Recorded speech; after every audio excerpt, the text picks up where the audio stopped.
माननीय राज्यपाल आदरणीय श्रीमती आनंदीबेन पटेल जी, प्रदेश सरकार में उप मुख्यमंत्री श्री ब्रजेश पाठक जी, प्रदेश सरकार के माननीय मंत्रीगण, दुनिया के 54 देशों से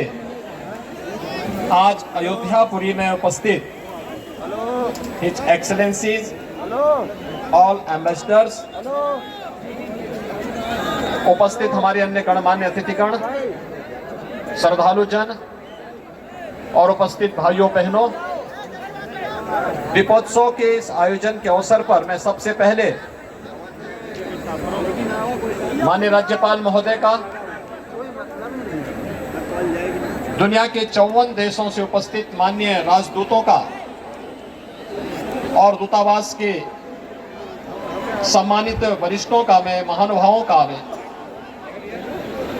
भारत की सांस्कृतिक राजधानी के रूप में विख्यात अयोध्यापुरी में हृदय से स्वागत करता हूं, अभिनंदन करता हूं। भाइयों बहनों, मैं आभारी हूं आदरणीय प्रधानमंत्री जी का, विदेश मंत्रालय से जुड़े हुए अधिकारियों का, जिनके कारण आज अयोध्या का दीपोत्सव का यह 7वां संस्करण पूरी भव्यता के साथ आगे बढ़ रहा है।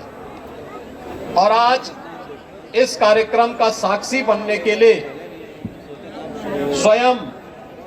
54 देशों के मान्य राजनयिक यहां पर अयोध्या धाम में उपस्थित हुए हैं। इस अवसर पर मैं उत्तर प्रदेश वासियों की ओर से, अयोध्यापुरी के निवासियों की ओर से उनका हृदय से स्वागत करता हूं, अभिनंदन करता हूं। भाइयों बहनों, अयोध्या को वैश्विक मान्यता मिलना आदरणीय प्रधानमंत्री जी के विजन का हिस्सा है और दीपावली के अवसर पर यह आयोजन इसका एक प्रमाण है। दीपावली का आयोजन पूरे भारत के अंदर भगवान श्री राम के 14 वर्ष के वनवास के उपरांत अयोध्या वापसी की स्मृति में मनाया जाता है और 14 वर्ष के उन वनवास कालखंड में केवल वन्य जीवन का भ्रमण ही भगवान राम ने नहीं किया था, बल्कि एक और वन्य क्षेत्र में रहने वाले निवासियों को अभय प्रदान करना, तो दूसरी ओर नकारात्मक ताकतों का, राक्षसी प्रवृत्तियों का सर्वथा अंत करने का जो संकल्प प्रभु श्री राम ने लिया था, उस संकल्प की पूर्ति के फलस्वरूप अयोध्या आगमन राम राज्य के आधारशिला की शुरुआत थी और संपूर्ण आर्यावर्त में, संपूर्ण भारत में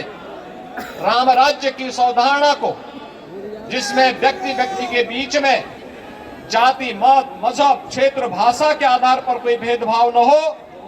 बल्कि जो भाव प्रधानमंत्री जी ने 2014 में देशवासियों के सामने रखा था,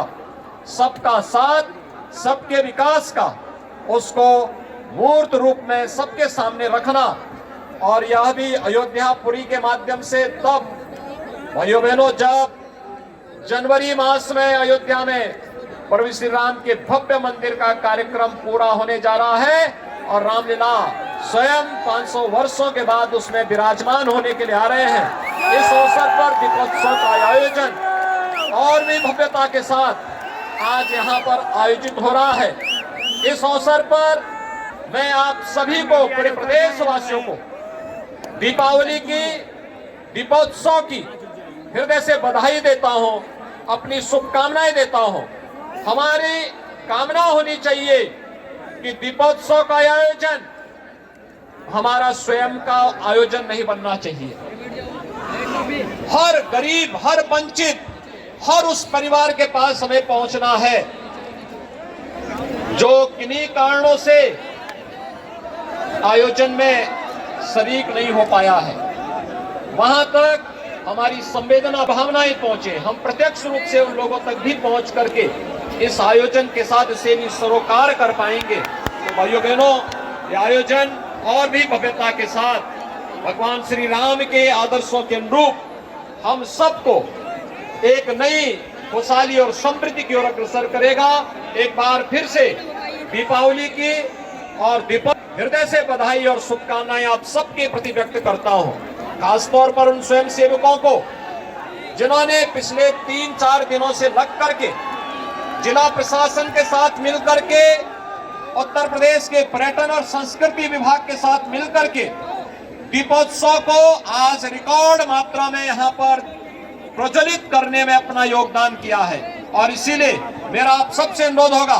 कि इसका परिणाम आने के पहले मंच पर जो हमारे अतिथि बैठे हैं वे मंच से सामने के दीपों का अवलोकन कर सकें। जो स्वयंसेवक वहां लगे हुए थोड़ा पीछे चले जाएं तो पीछे यहां से मंच से सब दीपों का अवलोकन भी हो पाएगा और आने वाले अतिथियों को इतनी भारी संख्या में दीप का प्रज्वलन होना एक सकारात्मक ऊर्जा से ओतप्रोत होने का एक अलग आनंद की अनुभूति होगी। आप सबको दीपावली की हृदय से बधाई और शुभकामनाएं देते हुए अपनी वाणी को देता हूं विराम। जय जय सीताराम।